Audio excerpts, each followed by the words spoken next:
এই সুবিধা বঞ্চিত সমাজে মুখ দেখাতে পারি না। আমাদের অলরেডি একটা বোন তারা আত্মহত্যা করেছে। আমি শুধু আত্মহত্যা করতেছি না, আমার সংসার, আমার পরিবার সবকিছু আমার দিকে তাকা রয়েছে। আমরা সবাই বৃষ্টিতে ভিজতেছি, সকাল থেকে ভিজতেছি। আমি দিনাজপুর থেকে এসেছি, 300-350 কিলোমিটার পথ পাড়ি দিয়ে আমরা এখানে এসেছি। আমার পরিবার সন্তান সবাই রয়েছে। আমি এই সুবিধা বঞ্চিত সমাজে মুখ দেখাতে পারি না। আমাদের অলরেডি একটা বোন তারা আত্মহত্যা করেছে। আমি শুধু আত্মহত্যা করতেছি না, আমার সংসার, আমার পরিবার সবকিছু আমার দিকে তাকা রয়েছে। সমাজে মুখ দেখাতে পারি না, কেননা সবাই জানে নিবন্ধন পাস করার পরে তারা সবাই শিক্ষক। আমাকে সবাই বলতেছে কবে সুপারিশ, কবে তুমি পোস্টিং হচ্ছে, কবে জয়েন দিচ্ছ। আমার এই মুহূর্তে ক্লাসে থাকার কথা, আমি এখানে কেন? আমি জবাব চাই সরকারের কাছে। আমি এই জবাব চাচ্ছি। আমাকে বৃষ্টিতে ভিজতে হচ্ছে কেন?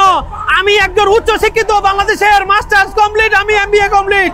আমার সাবজেক্টে আমি সর্বোচ্চ পর্যন্ত এসেছি, আমি ভাইবা পর্যন্ত এসেছি।